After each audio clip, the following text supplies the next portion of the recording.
what we decided, and we're a community team. They're meeting out of my house. So those at schools might have a different restriction on time. I'm a little bit more open in the evening. You guys at schools can meet during the day maybe. We met once a week for 2 hours to start. And then these guys put it to us coaches and said, hey, we really want to go for the state championship. We really want to be one of the top teams. And we looked at what we were doing. We saw we couldn't quite accomplish all the things that we wanted to and be one of the top teams with just that amount of time. So we decided to meet for an additional day for 2 hours.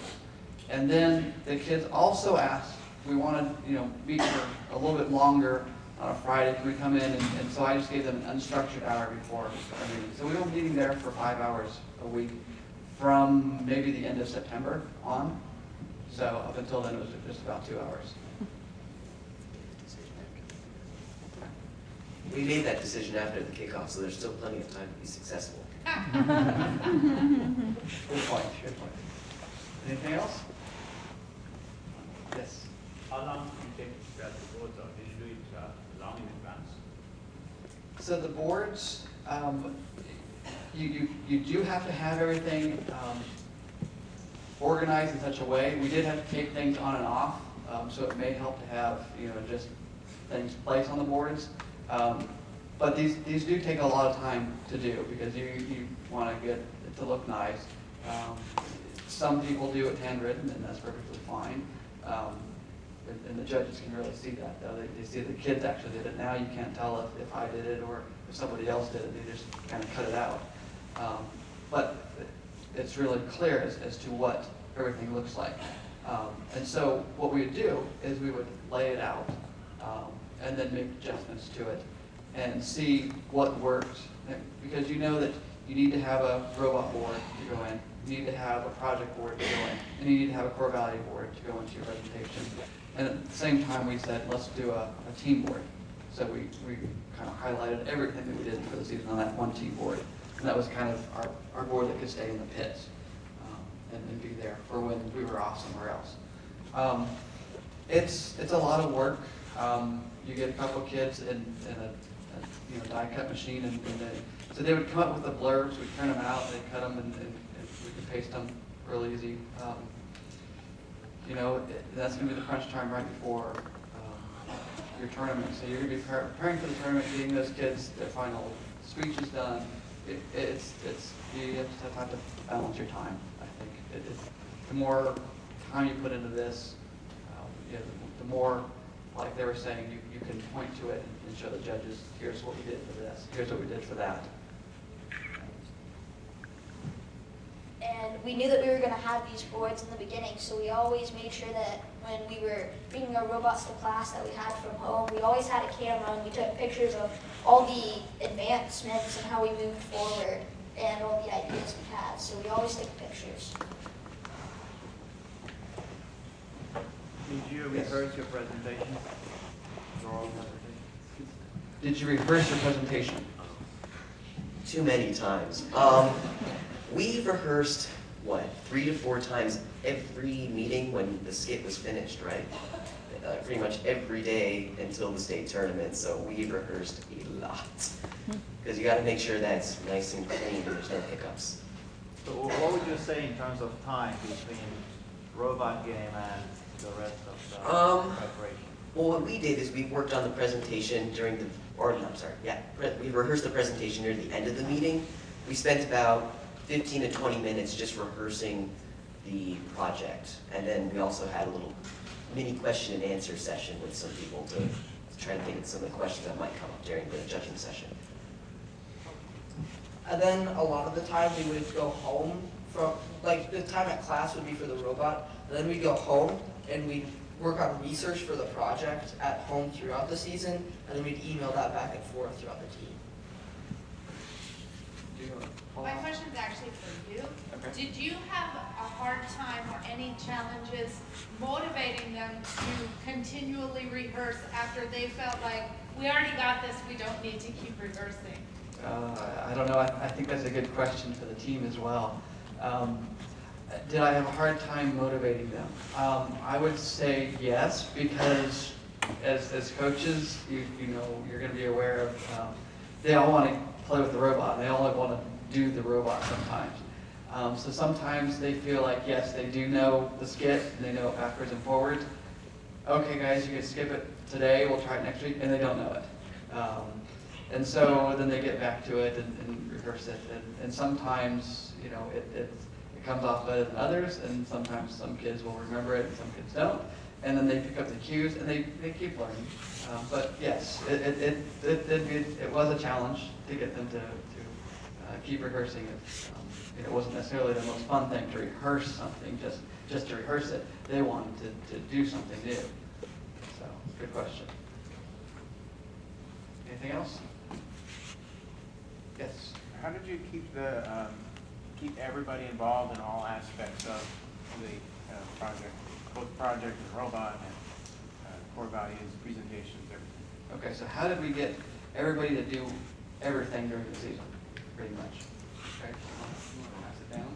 Yeah, it's down, but project-wise, every week we had homework assignments. Everyone had homework assignments. And they would be about certain topics. So we had to take notes, and then we bring it into class and present it to the rest of the team every week. So we would say, okay, I learned this. It's like, okay, I'll write that down. That's what we did project-wise.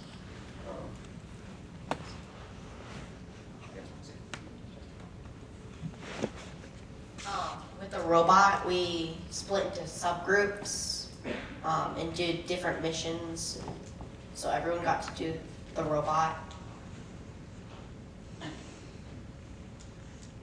Because for the robot, we had the same exact base robot, but everyone worked on their own separate attachment and mission. So there was 2 to 3 people in every sub-team, and every sub-team worked on their own little separate mission.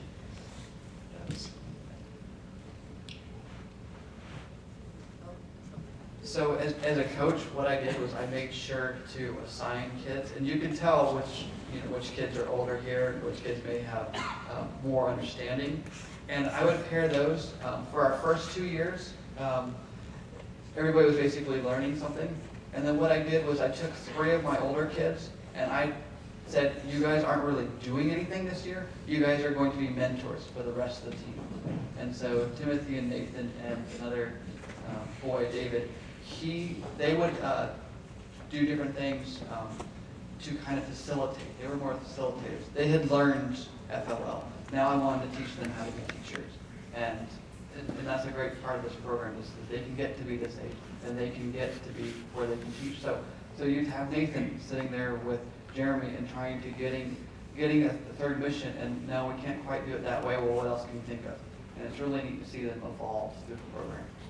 So in a way, that probably speaks to your question as well, that I'm involved in not only in all of the projects, so I make sure that I have tasks for them to do, the homework, different things to do during class, but also grabbing them and saying, here, go work with this person and do something along the line of trying to get that robot to go a little straighter or turn a little sooner so that they can get their mission to be a little bit more successful.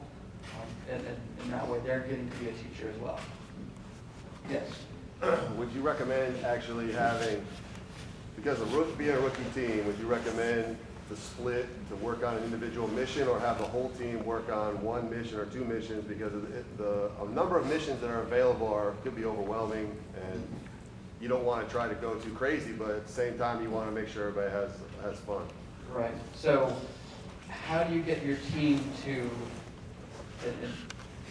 how do you get your, maybe you want to repeat that one more time. Okay, so what I'm saying is it more, is it a better strategy to break the kids up and like you talked about, split them into teams where they have 2 or 3 or 4 kids that do one mission and other 2 or 3 or 4 kids do one mission, and let them develop their understanding and learning from those missions individually as small groups, or have the entire group work on one mission at a time, especially being rookies? Before we split into sub-teams, I just want to say something real quick. We had an overall strategy that the entire team planned out. Everyone thought of their own strategy, and we thought, okay, these are our missions, and then we assigned sub-teams to those missions. So everyone had the same big picture of what is going to happen.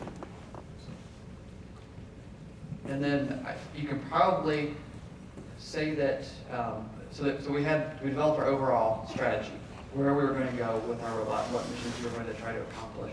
And it was pretty ambitious. What I say would work really well, and maybe not necessarily for all teams, it was to break into smaller sub-teams, and then each child could get to do everything with that robot. They could build their attachment, they could program it, and they could change it up, refactor that robot so that it could do something different or something better.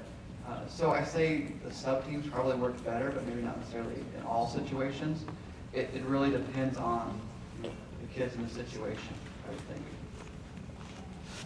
Also, when we were working in our subgroups, if we had an idea, because let's say someone was using the table and we just finished programming something and we were waiting, and we saw something that they were doing, and let's say light bulb, something just popped into my head about their mission, and then we went over to them and gave them an idea of their mission. They tried it out. Sometimes it worked and sometimes it didn't work. Yes. You have one team. How many robots were available to you? We had 3 robots. Cool.